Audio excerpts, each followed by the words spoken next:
29-year-old Giulia Tramontano of Sanago, Italy, was 7 months pregnant when a British waitress contacted her with shocking news in May of 2023. They were both dating the same 31-year-old bartender named Alessandro Impanatiello. Tramontano was shocked and upset to learn that her boyfriend had been cheating on her for a year, but she continued to live with Impanatiello for the sake of their unborn child.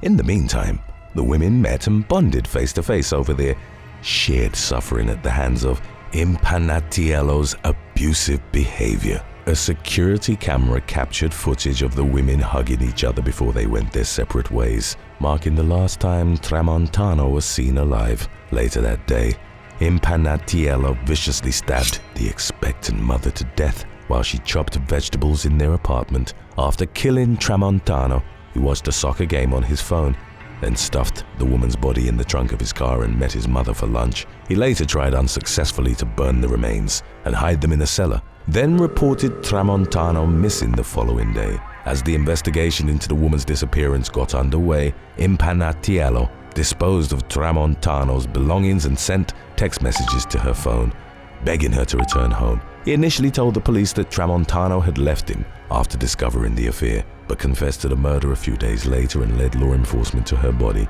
Further investigation revealed that in the months leading up to the murder, Impanatiello had snuck rat poison into her food, hoping she would miscarry, and bought chloroform online. Friends and family recalled Tramontano complaining about feeling drugged during that same time period. Impanatiello admitted to multiple charges, including aggravated murder and concealment of a body. The case appears to be ongoing, and Tramontano's family is calling for a life sentence. Number 31. Latoshia Daniels.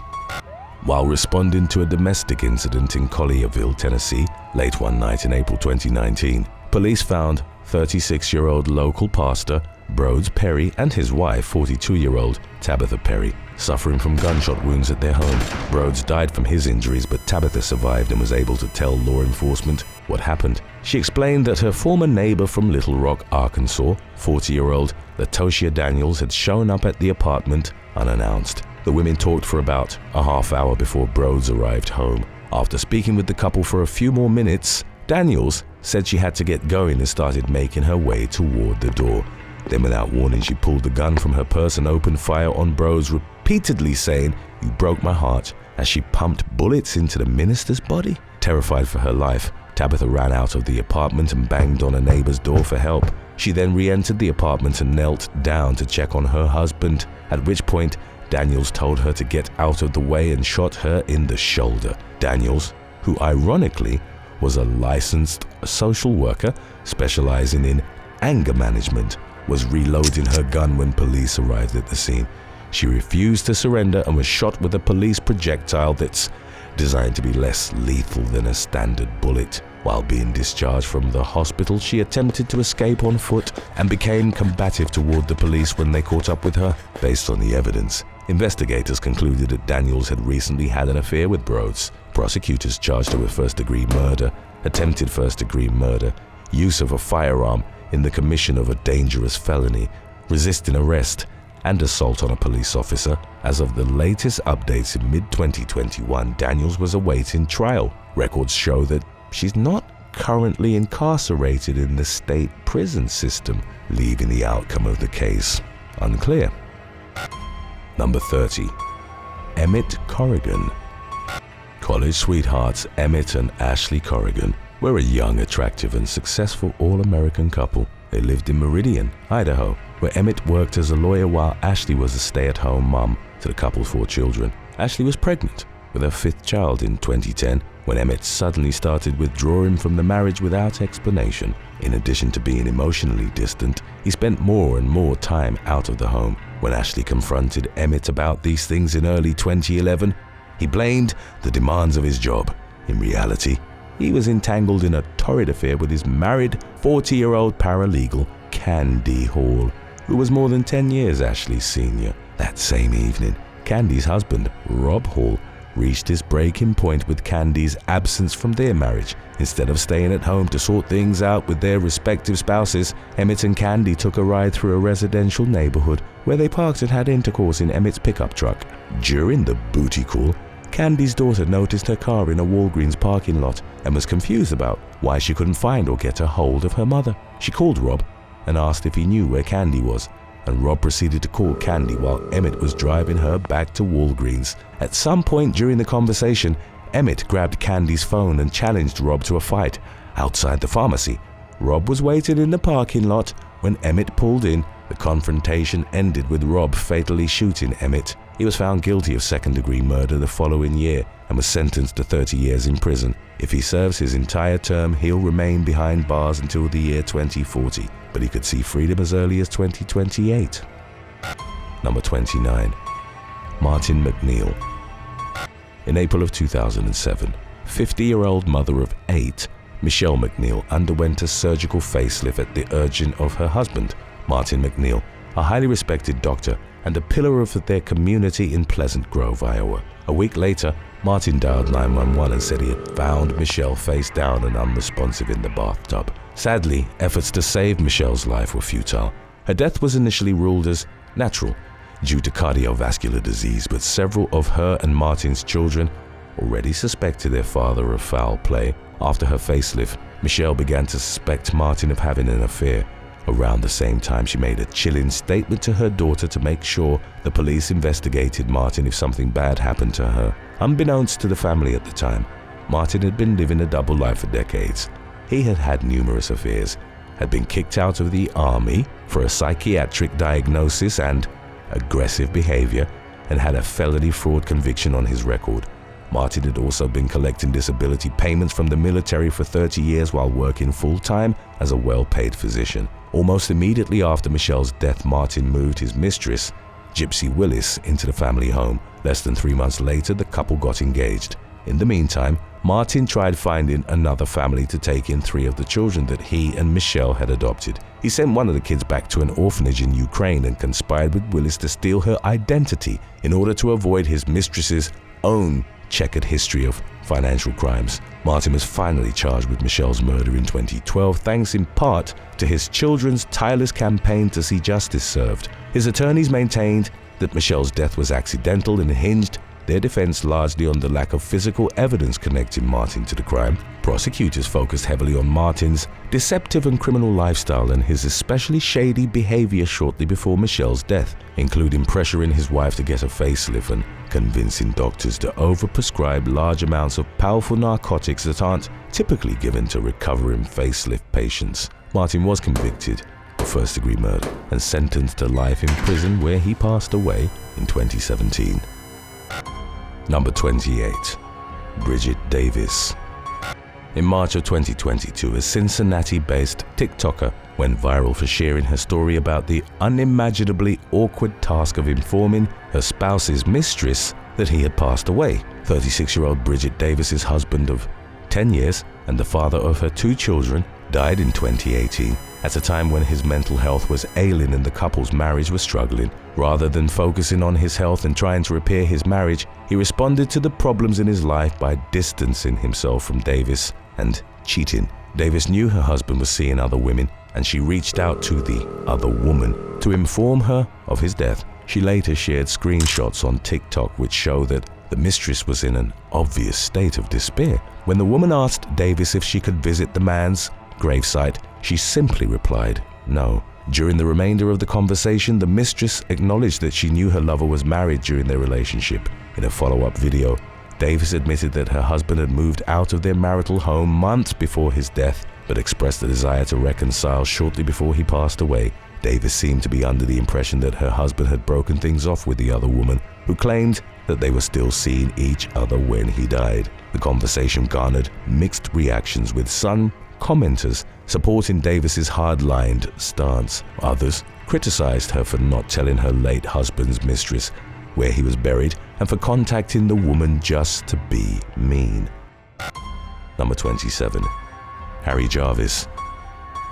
Carol Jarvis of West Lothian, Scotland, was just 38 years old when a degenerative muscle condition rendered her wheelchair-bound in the year 2000. Her marriage to her husband, Harry, changed dramatically as he became Carol's full-time caretaker and began straying outside the home for his romantic needs. Harry became particularly close with a mistress named Rita Hayster, who began sleeping in the Jarvis' garden shed outside their home in Bathgate after squandering a multi-million-dollar fortune and becoming homeless. By then, Carol had become bedbound. Her and Harry's son, Graham Jarvis, would later testify in court that his father routinely gave Carol an excess amount of sleeping pills so she would sleep throughout the day. In the eyes of Harry and Rita, Carol was an inconvenience. When she vanished in 2009, it immediately set off alarm bells for her and Harry's adult children, who suspected their father of foul play. They confronted Harry, who claimed that Carol had gone out of town to scope out a property the couple was thinking of buying, given their mother's ailing health. The Jarvis children didn't buy their father's story. They reported Carol missing, and police paid a visit to the home where officers found Rita Hayster hiding under a bed. She claimed she was Carol, but one of the officers had met the missing woman before and knew Hayster was lying. During a subsequent search of the home, police found Carol's body beneath the floorboards. Her remains were too decomposed to determine the cause of death, but the evidence was strong enough to charge Harry with murder. In a note to Hayster that was found inside the residence, Harry said that the drugs were doing their job and that Carol was dying. As he wrote, he went on to state that soon he and Hayster would be able to sell everything inside the house and move on. Harry Jarvis was found guilty of murder in 2011 and sentenced to life with a minimum of 15 years, while Hayster received a 4.5-year sentence for helping to conceal Carol's body. Number 26. Richard Dabate.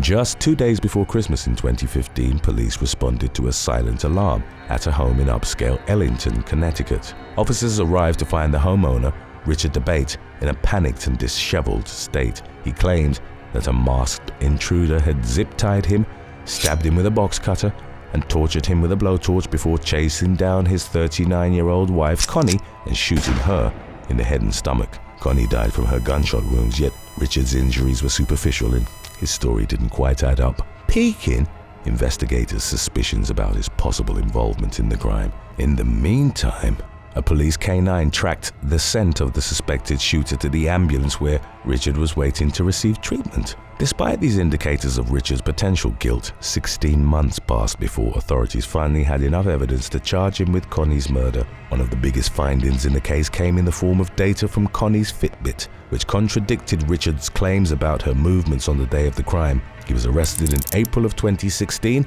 and remained free on $1 million bail while awaiting trial. In court, the state revealed that at the time of Connie's murder, Richard was having an affair with an old high school flame who was pregnant with his child. In the days leading up to Connie's death, Richard had sent his mistress text messages promising to leave Connie, but he didn't truly see ending his marriage as an option, according to prosecutors, who argued that Richard killed Connie to avoid paying alimony and other divorce expenses. Family and friends were shocked by the allegations, to put it mildly. Until Connie's death, they were all under the impression that her and Richard were happy together, and that the couple had some minor problems at worst. The case finally went to trial in 2022 after facing years of delays. After 5 weeks of proceedings, a jury found Richard guilty of murder. He was sentenced to 65 years in prison, but continues to maintain his innocence from behind bars and reportedly plans to appeal the case. Number 25. Karl Aravan HB. In what initially appeared to be an unfortunate tragedy, German-American supermarket tycoon Karl Aravan HB vanished in 2018 while hiking alone on the famed Matterhorn mountain in Switzerland. An intensive 6-day search failed to turn up any sign of the 58-year-old billionaire, leaving his fate and whereabouts a mystery that remains unsolved to this day. At the time of his disappearance, HB was married with 2 children. A judge declared him legally dead in 2021 at the urging of his brother, who took over his businesses. HB's wife had initially hesitated to support the petition to have him declared dead, but eventually agreed not to challenge it. In 2023, the German magazine Stern revealed the discovery of CCTV images from 2021 that appear to show HB alive and well in Moscow, leading to speculation that he faked his death and started a new life with his Russian mistress. HB's affair with 44-year-old Veronika Ermilova began in 2008 and was going strong in the days leading up to his disappearance. Ermilova chalked the allegations of Horb faking his death up to some kind of crazy Russian story made up by people who grew up on James Bond films. Ironically, she runs a company that offers James Bond-themed events to wealthy tourists and is rumored to be a KGB agent, although this claim has not been substantiated. Horb also had ties to Russian businessmen, including banker Andrei Suzdaltsev, who he called twice in the hours before he vanished. In 2024, news reports announced that authorities in Cologne are investigating allegations that Horb's brother Christian withheld information regarding the possibility that Karl Aravan could still be alive. The investigation is ongoing. Number 24. Kiana Latrice Camon. In August of 2018, a woman in Tuscaloosa, Alabama, posted screenshots on social media of her husband's mistress holding a gun. She captured the images during a video chat with her estranged husband, when 38-year-old Kiana Latrice Camon held a gun to the man's head and threatened to shoot him if he didn't sign his divorce papers. At some point, the gun discharged, striking the man in the torso. He was rushed to the hospital in critical condition, and Camon was arrested on suspicion of attempted murder in 2019. Camon pleaded guilty to a reduced first-degree assault charge. She later sought to withdraw the plea, claiming that prosecutors had overlooked evidence that the shooting was accidental. Camon challenged the alleged motive for the crime, claiming that the victim was actively pursuing a divorce at the time. To prove it, she submitted evidence of a payment made to a divorce lawyer days before the shooting, but court records claimed that no divorce papers were filed until April of 2019, months after the incident. The judge denied Camon's motion to withdraw her plea and sentenced her to 6 months in jail, followed by 2.5 years of supervised release. Number 23. Michael Walker. In November 2014, 36-year-old Army medic Michael Walker arrived home from work to find his wife of 11 years, 38-year-old Catherine Walker, murdered in the couple's bed. Investigators soon discovered that he was having an affair with 25-year-old Lisa Jackson, whom he had met on a dating site just 2 months earlier. Michael told his mistress that he wanted Catherine out of the picture, but that divorce wasn't an option due to financial issues and because he was the sole beneficiary of a $400,000 life insurance policy in Catherine's name. He persuaded Jackson to kill Catherine, telling his mistress that it was the only way they could be together. Jackson entered the home on the island of Oahu in the middle of the night using a key Michael had given her, grabbed a knife from the kitchen and went upstairs to the bedroom. As Catherine lay dying, Jackson asked for her forgiveness, and in the moments before she took her final breath, Catherine forgave her killer. Federal authorities charged Walker and Jackson for their roles in the disturbing crime. Prosecutors accused Michael of preying on Jackson's vulnerability by pressuring her to carry out the murder after she confided in him about her mental health issues. Jackson cooperated with prosecutors in exchange for leniency and received a 30-year prison sentence for murder. Michael pleaded guilty to second-degree murder and was sentenced to 35 years. Although he didn't stab Catherine himself, the judge concluded that the murder wouldn't have happened if he hadn't masterminded it, thereby warranting a heavier sentence than the actual killer received. Number 22. Gerard BadenClay. 43-year-old Alison BadenClay was reported missing in April 2012 by her husband, Gerald, who told police that his wife never returned after leaving their home in Brisbane for a 5 a.m. walk. 10 days later, a canoer found her body in a creek 8 miles from her home. Alison's remains were too decomposed to determine the cause of death, but other evidence indicated that she was murdered. Investigators noticed suspicious scratches on Gerard's face and body, and they found blood evidence in Alison's vehicle. Her diary was filled with entries about Gerard's cruel treatment toward her, and these claims were corroborated by family and friends who said that the abuse went on for years. At the time of Alison's murder, Gerard's real estate business was struggling, and he was cheating on his wife with a married employee at his office named Tony McHugh. By getting rid of Alison, he stood to gain $1 million from her life insurance policy and would be free to carry on with his philandering lifestyle without his wife getting in the way. 2 months after Alison's death, Gerard was charged with murder. He maintained his innocence, but was nevertheless found guilty in 2014 and sentenced to life with the eligibility of parole after 15 years. Tony McHugh was cleared of any wrongdoing. Eager to start over and terrified of her former paramour, she left the country and changed her name. While working as a teacher in the United Arab Emirates in 2014, She told the Australian program 60 Minutes that she never meant to harm Alison by having an affair with Gerard. McHugh said that Gerard had promised to marry her, but she had no plans to leave him either way, stating, "He already had me. He killed for himself." Number 21. Zer Percy. Around 9 p.m. one evening in November of 2023, police responded to a reported shooting at an apartment complex in South Daytona, Florida. They were met by a woman who explained that she had noticed an Acura sedan driving back and forth past the building over a several-day period. Shortly before law enforcement was called to the scene, she saw the vehicle parked outside the complex and parked her own car behind it in an effort to identify its owner. As the woman walked toward the Acura, she briefly exchanged words with the driver, 20-year-old Zer Percy. During the confrontation, an onlooker shouted, "She has a gun," prompting the woman to run back to her car where her child was waiting in the back seat. Other witnesses described seeing Percy retrieving a gun from the Acura's trunk and firing 2 shots in the direction of the victim's vehicle. Thankfully, nobody was injured. Investigators determined that Percy was the mistress of the victim's boyfriend. She fled the scene and was apprehended several days later during a traffic stop. When the arresting officer asked where the gun was, Percy said she had given it back to her sugar daddy. She was charged with shooting into a vehicle and was released from the Volusia County Jail after posting a $5,000 bond. The current status of the case is unclear. Number 20. Sultan Sharif. When 20-year-old Kania Brunson's car was found abandoned in Milwaukee, Wisconsin in September of 2022, her mother Jennifer Meadows instantly knew something was terribly wrong. Just a week earlier, Meadows had received a call from a married 53-year-old man named Sultan Sharif, who said that Brunson had told his wife about the affair they were having. Shortly after the discovery of Brunson's car, 911 dispatchers received a call from Sharif's friend, who said they had overheard Brunson screaming for help from inside Sharif's car. When the friend looked over, Sharif was on top of Brunson, who yelled that her throat had been cut. 2 hours later, police found Brunson's murdered body in an alleyway. She had been bound, shot, and set on fire. At the time of Brunson's death, she and several other people had no contact orders of protection against Sharif, who has a lengthy criminal record dating back to the 1980s. He had 13 prior convictions under his belt and had served a 10-year prison sentence in the 90s for a drug case. In late 2023, a jury found Sharif guilty of first-degree intentional homicide, party to a crime, and mutilating a corpse.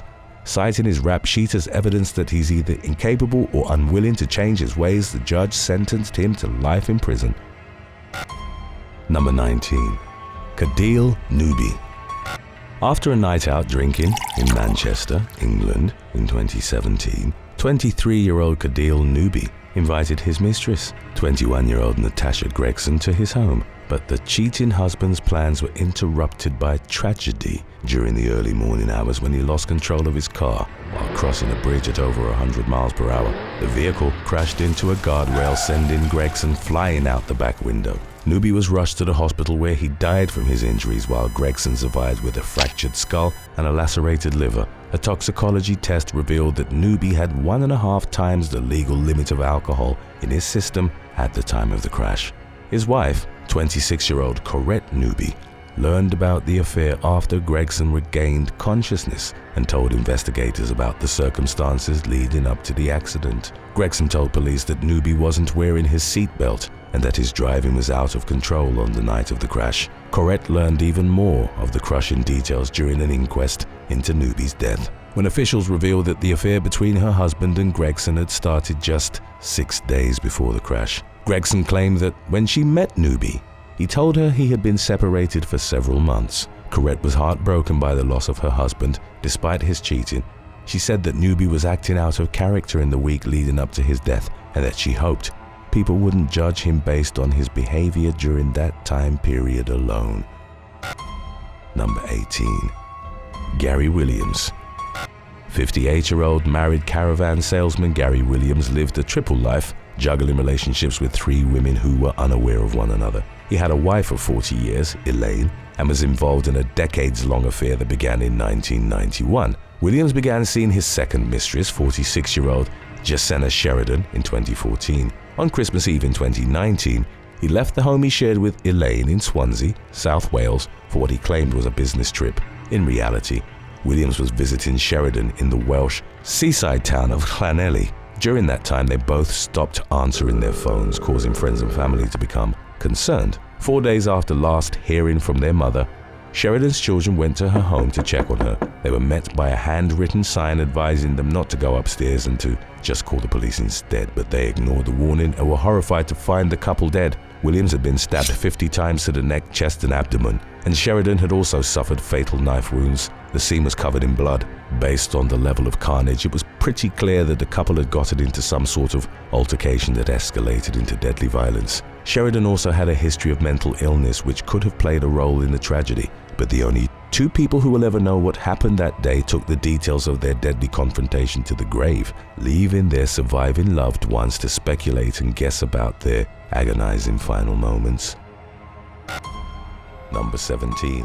Evgeny Romanov.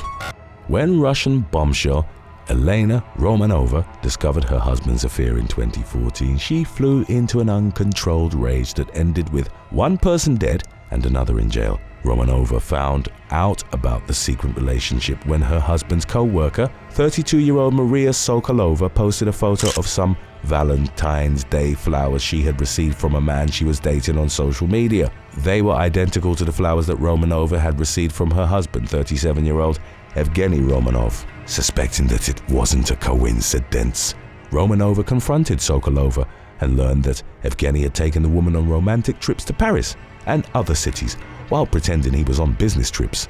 The affair had been going on for 5 years, and Romanova was beyond livid when she finally learned about it. Shortly after the discovery, she showed up at a police station and confessed to murdering Sokolova, telling interrogators that she had forced the victim into her car at knife point. Romanova then tied a scarf around Sokolova's neck and tightened it to the car seat, hoping she'd slowly suffocate during the half-hour drive to a remote wooded area outside St. Petersburg. When she removed Sokolova from the car, Romanova realized the victim was still alive, so she set her on fire and stabbed and mutilated her. Despite providing all these evidence, the scorned wife claimed that she was in a severely distressed state and had no recollection of the crime. Romanova was charged with conspiracy to kidnap and murder. If convicted, she would face up to 20 years in prison, but it's unclear how the case played out. She maintained her innocence and was represented by her mother, an attorney, who accused the police of setting her daughter up. Evgeny Romanov quickly vanished from the spotlight after Sokolova's death. Despite the highly publicized nature of the case, he was absent at his mistress's funeral and never visited Romanova in jail, and in 2019 was rumored to be living with a new woman. Number 16. Caitlyn Palmieri. 35-year-old Long Island native Caitlyn Palmieri was just hours away from walking down the aisle in 2020 when her fiancé of 2 years, Eric, died from a heart attack caused by an undiagnosed condition. She spent the next 3 years drowning in inconsolable grief. Palmieri finally broke the seemingly endless cycle of despair on what would have been Eric's 37th birthday in 2023 when she learned that her late husband had cheated on her throughout their entire relationship. The realization came after she discovered a post in Eric's memory that his other girlfriend had posted on Instagram. After initially writing off her suspicions, Palmieri contacted the woman, who confirmed that she and Eric had started dating 7 months before Eric proposed. The other woman provided screenshots proving the relationship, which revealed that she and Eric had exchanged perverted messages just a week before the wedding day. Palmieri met Eric in 2018, 3 years after her previous boyfriend died in a freak accident. Until she learned about the cheating, she saw Eric as her second chance at true love. Now that she knows the truth, she's angry and struggles with a host of new emotional challenges as she processes the reality that her relationship was predicated on lies. But the discovery has also given Palmieri the push she needed in order to start working through her pain and finally move on. Number 15. Sha Donis. On what began as an ordinary evening in April of 2016, 37-year-old Sha Donis watched his son at their Clifton, New Jersey home while his wife, 38-year-old Nancy Donis, went out to dinner. When he couldn't find his iPad, he tried to locate it using the Find My Device feature. he saw that it was moving toward an unfamiliar destination in Rockland County, New York. Realizing it was in Nancy's car and curious about what she was up to, Sean drove to the residence where the tablet ended up and rang the doorbell. Nobody answered, and the front door was unlocked, so he went inside. Sean made his way to the second floor where he found Nancy and her 58-year-old boss, Albert Lopez, having intercourse. He recorded a brief clip of what he was seeing, briefly exchanged words with Lopez, and left the scene. Needless to say, the discovery marked the end of the Donis' marriage, and Sean tried to focus on moving on with his life. He was shocked to receive a letter in mid-2017, over a year after the incident, stating that a grand jury had indicted him on charges of felony burglary and unlawful surveillance.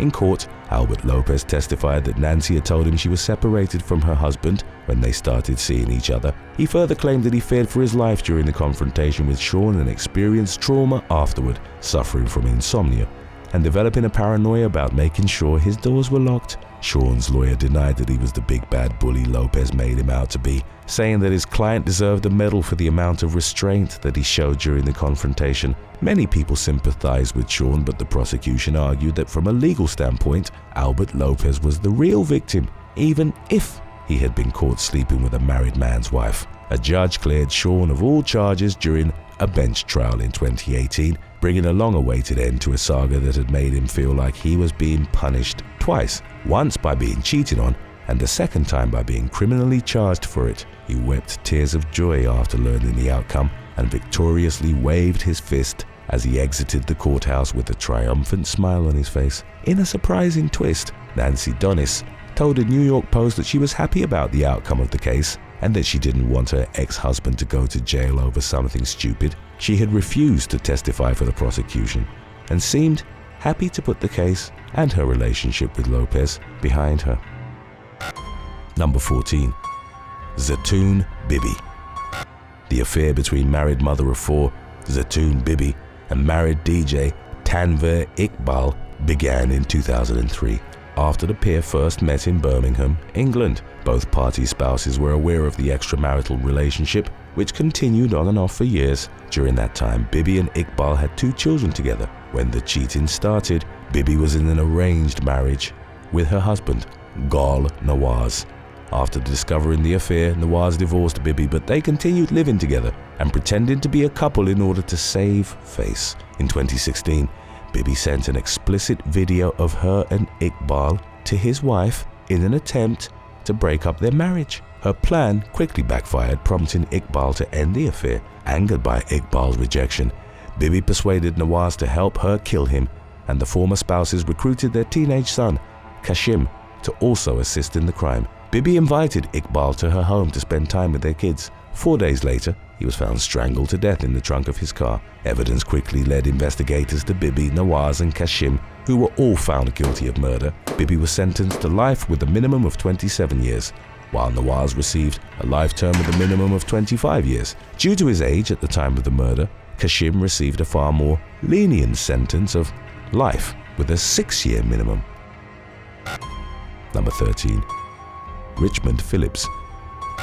Married Washington, D.C. vice officer Richmond Phillips landed himself in paternity court in 2011 after getting his mistress pregnant and shirking his fatherly responsibilities. The night before a scheduled hearing, he called 20-year-old Wynetta Wright and asked her to meet him at a public park in St. George's County, Maryland. Thinking Phillips finally had a change of heart and wanted to meet the daughter he had never acknowledged, Wright agreed to the meeting and was excited about introducing the two. But Phillips had different plans. When Wright and their daughter arrived at the park, he shot his former mistress and dragged her body into some nearby woods. He then stole Wright's car and abandoned it nearby with the child inside. By the time Wright's body and vehicle were found, it was too late to save either of the victims. Phillips lied to investigators about his relationship with Wright, but was tied to the crime through DNA evidence and phone records. Prosecutors accused him of murdering Wright to avoid paying child support and to hide the affair from his wife. In early 2013, Phillips was found guilty of 2 counts of second-degree murder. He was sentenced to 2 life terms plus 20 years, with no chance of parole. Number 12. Shannon O Griffin. 52-year-old former NASA trainer Shannon O Griffin and her husband, retired Army Colonel Roscoe Griffin, were undergoing couples therapy for problems in their marriage when Roscoe decided in 2012 that he wanted a divorce. Shannon had recently discovered Roscoe's affair with a 46-year-old psychiatrist named Irina Pushkariu, and Roscoe was unwilling to end the extramarital relationship. Unwilling to accept that her marriage was over, Shannon drove 250 miles from her home in Kansas to Pushkariu's house in Missouri, unaware that Pushkariu had just ended the affair after learning that Roscoe was married. Shannon entered the residence and shot the other woman in the face 3 times in front of her elderly mother. After killing her victim, Shannon called Roscoe and her daughter to let them know that she had done what was necessary to protect people from Pushkariu, whom she described as an evil woman.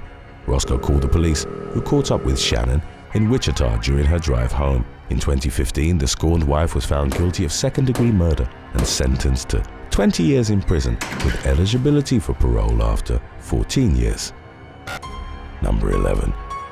Alan Shackleford. They say that hell hath no fury like a woman scorned, and Cynthia Shackleford certainly lived up to that statement after discovering her husband Alan's affair in 2005. After giving up her teaching career decades earlier to be a stay-at-home mom, Cynthia depended on Alan to be a good provider who put his family first. But when the couple separated following her discovery of the affair, Alan failed to make his court-ordered alimony payments. Left to start over on her own after not working for more than 30 years, Cynthia sold the family's 5-bedroom house, moved into an apartment, and got an entry-level retail job. But she wasn't only upset about her newfound financial woes. Cynthia was devastated over the loss of her 33-year marriage, which she truly felt had been unfairly taken from her.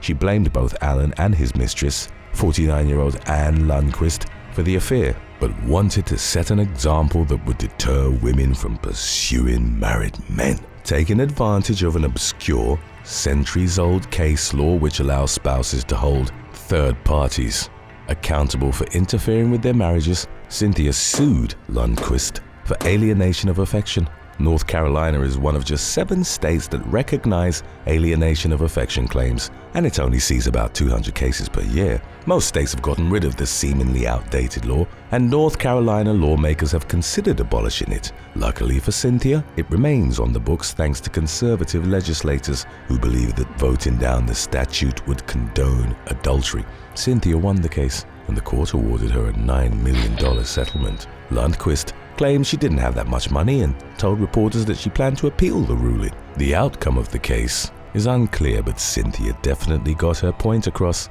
even if she never received the settlement. Number 10. Christopher Lee.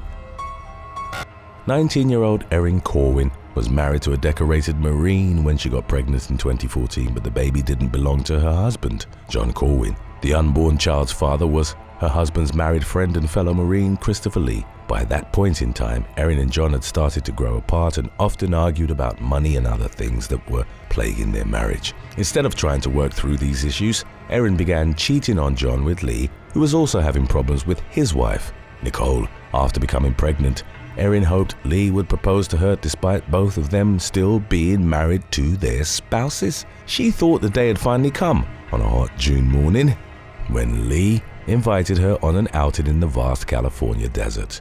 But Erin never returned from the day trip, and Lee abruptly moved his family to Alaska shortly thereafter. Erin's family initially believed she had gotten lost in Joshua Tree National Park, but they began to suspect foul play when they found her car abandoned. 2 months after Erin vanished, her body was found at the bottom of a deep mine shaft. She had been strangled to death with a homemade ligature, but her body was too decomposed to determine whether she was really pregnant at the time of her death. Shortly after the discovery of the remains, Lee was arrested in Alaska and was extradited to California on a murder charge. He initially pleaded not guilty to the crime, but eventually confessed to killing his teenage lover. He claimed that he murdered Erin because she was harming his daughter, but the court didn't buy the story. Lee was convicted of first-degree murder and sentenced to life without parole. His attempts to appeal the case have been unsuccessful.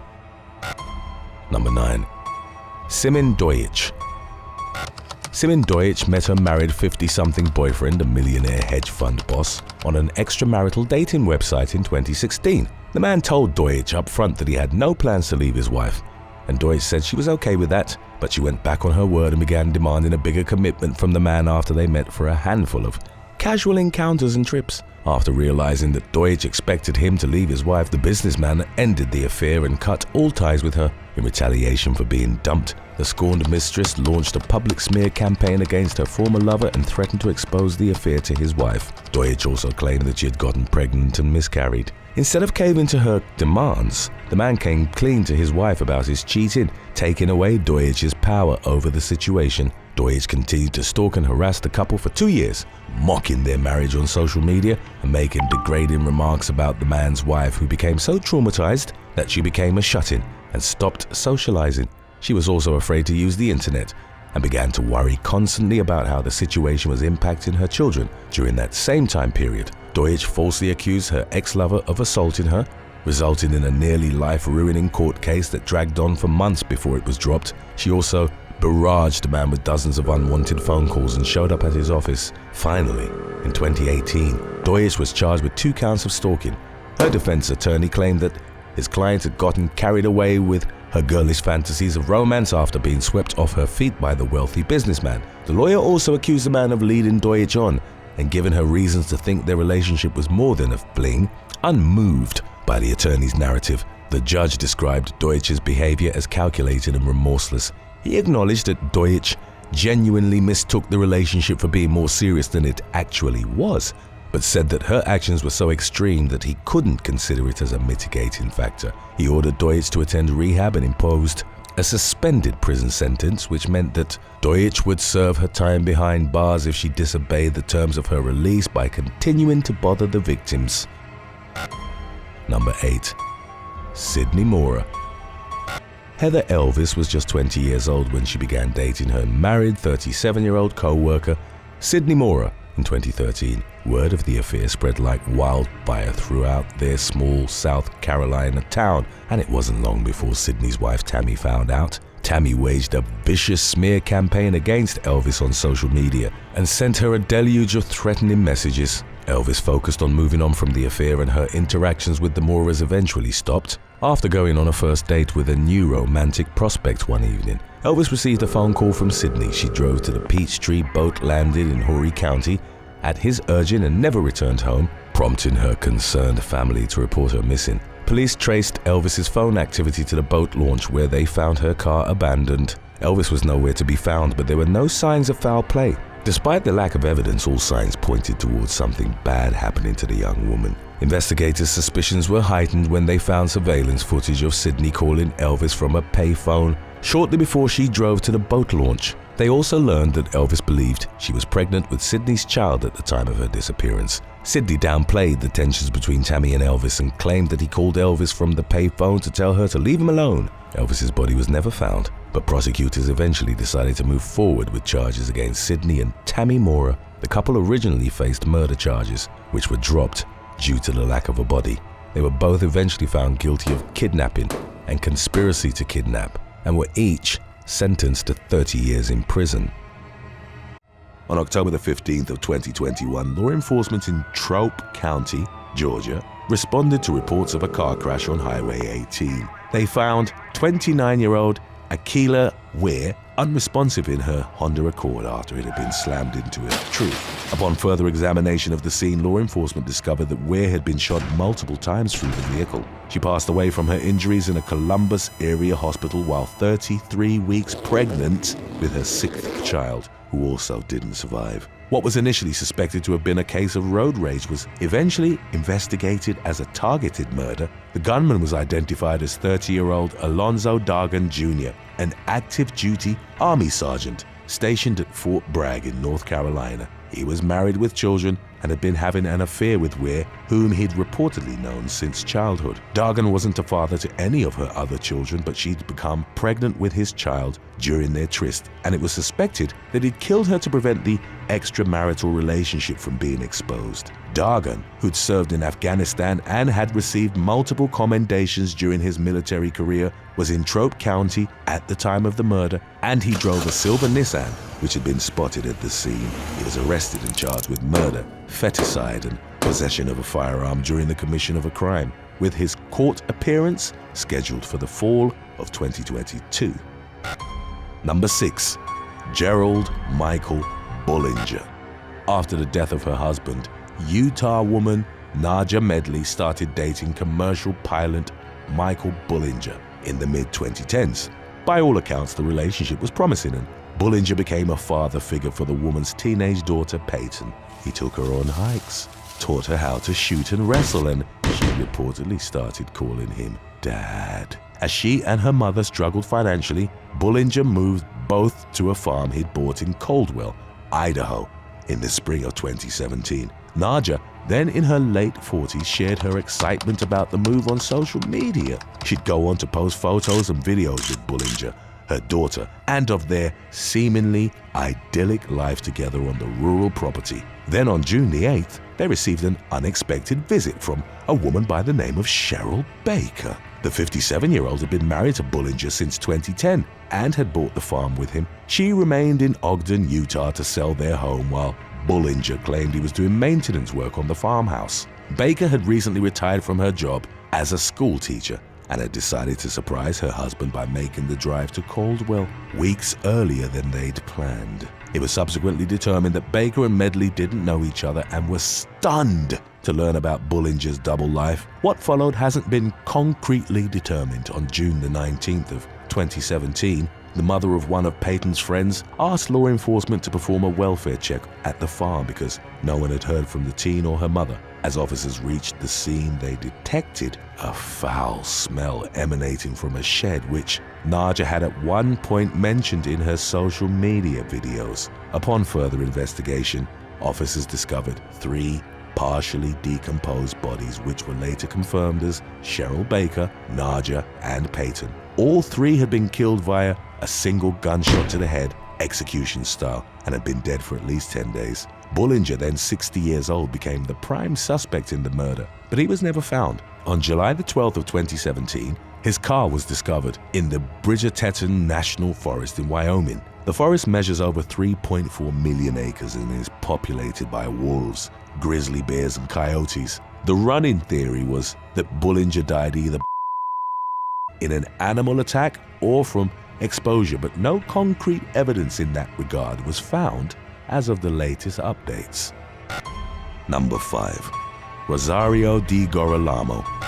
Leading up to the summer of 2007, married New Jersey man Rosario D Goral was maintaining 2 households, one with his wife and son in Millstone, as well as another in Hightstown with his mistress, Amy Giordano, and the baby boy he'd had with her. 27-year-old Giordano was reportedly asking for a new apartment and threatened to reveal the affair to D Goralamo's wife. The man had reportedly become strained by what he'd perceived as financial pressure from his mistress. They argued in June of 2007, and the computer analyst, then in his 30s, fatally struck Giordano in the head with a hammer. He then dismembered her body with a hacksaw, placed her remains in a suitcase, and dumped them in a New York City pond with the help of his longtime friend, Staten Island man John Russo. In the murder's aftermath, Di Girolamo abandoned the couple's 11-month-old son in the parking lot of a Delaware hospital. The child, Michael, was safely recovered by a nurse, and relatives who recognized him from TV news reports came to learn Giordano was missing. By then, Di Girolamo had quit his job, abandoned his other family, and fled to Italy, where he remained for about 2 months. He eventually returned to face child abandonment charges in Delaware, to which he pleaded guilty. Giordano's body still hadn't been found by March of 2008, when Di Girolamo was returned to New Jersey and charged with her murder. Within days, Russo was also arrested and charged with tampering with evidence. He agreed to testify against Di Girolamo and led the authorities to the pond, where they found a suitcase containing a torso that was confirmed as Giordano's. Di Girolamo's legal defense maintained that his crime had been one of sudden passion and that he hadn't meant to kill his mistress. A judge would reject that argument after evidence indicated Di Girolamo had searched for lethal karate blows to the back of the head online 2 days before the murder. In light of the evidence, Di Girolamo struck a deal and pleaded guilty to aggravated manslaughter, for which he was sentenced to 25 years in prison with a minimum of 21 years served in 2011. Number 4. Abdul Salam Gun. Turkish man Abdul Salam Gun met up with 30-year-old Didem Mengu a woman who'd been his mistress for nearly 10 years on the evening of December the 9th of 2019 at her home in Istanbul. They drank alcohol and had intercourse. A heated argument erupted during the rendezvous after Güney had reportedly called Mengu by his wife's name while in bed with her. Güney would later tell law enforcement that he got really angry during the row and struck Mengu in the head with a cobblestone before strangling her. Upon realizing she was dead, the father of two fled the scene in Mengu's car but later returned to the apartment, placed her body in a suitcase and kept her phone. The Anatolian 16th High Criminal Court found him guilty of deliberate killing and he was sentenced to life in prison. Number 3. Larry Dunn. Texas man Larry Dunn, a married father, met 28-year-old Cicely Bolden through a dating app in 2012 and they soon started having intimate relations. A few weeks into the affair, Bolden told Dunn during a phone conversation that she was HIV positive. Dunn believed that he'd contracted the virus and about a week after the reveal returned to Bolden's Oak Cliff apartment with what he'd later claimed was an intention to slap her around a little bit. However, upon arriving at her home, they had unprotected intercourse once more. Dunn became enraged when the woman reportedly brought up the HIV conversation again. He grabbed a steak knife from the kitchen, concealed it in his pocket and went to lie beside her in bed. Dunn then stabbed her in the neck twice, later telling the police that Bolden only saw the knife when it was sticking out of her throat. He abandoned her bloodied, half-naked body in bed to be found by her children. Law enforcement learned from the victim's friends and family that she'd been seeing Dunn and arrested him as a person of interest. He initially denied any involvement with the murder but then admitted that he'd been in an intimate relationship with Bolden. After the police found blood in his car, Dunn confessed to the murder in a video-recorded interview. He told detectives, "In my mind, I'm already dead," adding, "She killed me, so I killed her." Preliminary tests found that he hadn't been infected with HIV. His defense tried to argue that he'd acted in sudden passion, which would have seen him serve anywhere from 2 to 20 years, but he was ultimately given a 40-year sentence. Today's topic was requested by Jordan Harris 6801 and Yossi Allen 3316. If you have any other topics you'd like to learn about, subscribe and let us know in the comments section below. Number 2. Eric Charles Maund. On March the 12th of 2020, Holly Williams and William Lanway, both in their 30s, were found dead in a crashed car at a construction site in Nashville, Tennessee. They'd been gunned down, and an investigation revealed a complex murder-for-hire conspiracy at the center of which sat an automotive magnate by the name of Eric Charles Maund. The married 46-year-old based in Austin, Texas, would reportedly have relations with Williams during his visits to Nashville. Lanway, whom sources described as Williams' boyfriend, became aware of the affair and texted Maund, threatening to expose it unless he was paid off. The mistress's degree of involvement in the extortion attempt remained unclear. Roughly 11 days later, however, she and Lanway would be shot dead. Upon receiving the threats, Maund reached out to fellow Austin man Gilad Peled. He presented himself as a former Mossad agent and a former member of the Israeli Defense Forces, but only the latter was confirmed. He ran the company Spear Tip Security, which stated one of its specializations as responding to extortion demands. Peled contracted Brian Brockway and Adam Carey, two former members of the Marine Corps, with a background in special operations. Wire transfers indicated that Maund had paid the trio over $750,000 to kidnap and murder Williams and Lanway for their extortion attempts. Brockway and Carey conducted in-person surveillance of the victims and submitted intelligence reports to Peled on March the 5th and 9th, with the latter concluding that Lanway was living at Williams' residence. 2 days later, communication between Maund and Peled, carried out through email, cell phone, and encrypted messaging apps, indicated that they discussed the kidnapping and murder. Then on the 12th, Brockway and Carey shot Lanway multiple times, including twice in the head, as they ambushed the couple in the parking lot of Williams' apartment building. The former Marines kidnapped the woman and drove her to the construction site with Lanway's lifeless body, where they killed her in similar fashion. Maund's connection to the plot was revealed after he'd left a glowing online review of Spear Tip, praising their speed of execution and professionalism. All four men were arrested in December of 2021 and subsequently indicted on multiple charges in connection to the double murder. As of December of 2022, Pellet pleaded guilty to the charges of murder for hire, conspiracy to kidnap with death resulting, and kidnapping resulting in death. His sentencing was scheduled for April of 2023, while Maund and the others were still pending trial. Number 1. Timothy Bramer. 41-year-old English nurse Claire Parry was killed by her lover, Dorset Police Constable Timothy Bremer, on May the 9th of 2020. At the time of the incident, Parry, a mother of 2, had been Bremer's mistress for roughly 10 years, while he was still married to his wife of 14 years, Martha, a detective on the same force. In the weeks leading up to the incident, Parry had contacted one of Bremer's former lovers, 35-year-old Detective Constable Kate Rhodes, on Facebook. Rhodes, who'd ended her tryst with Bramer years prior upon finding out he was married, would later describe him in court as a groomer who has a toolkit he uses on every woman he encounters. Others on the force reportedly knew he was a womanizer, but his charming persona and the fact he was well liked led to his sins being overlooked. Through their talks on social media, Parry and Rhodes determined that he had other lovers in the emergency services. Parry, whose relationship with Bramer had led to the end of her marriage,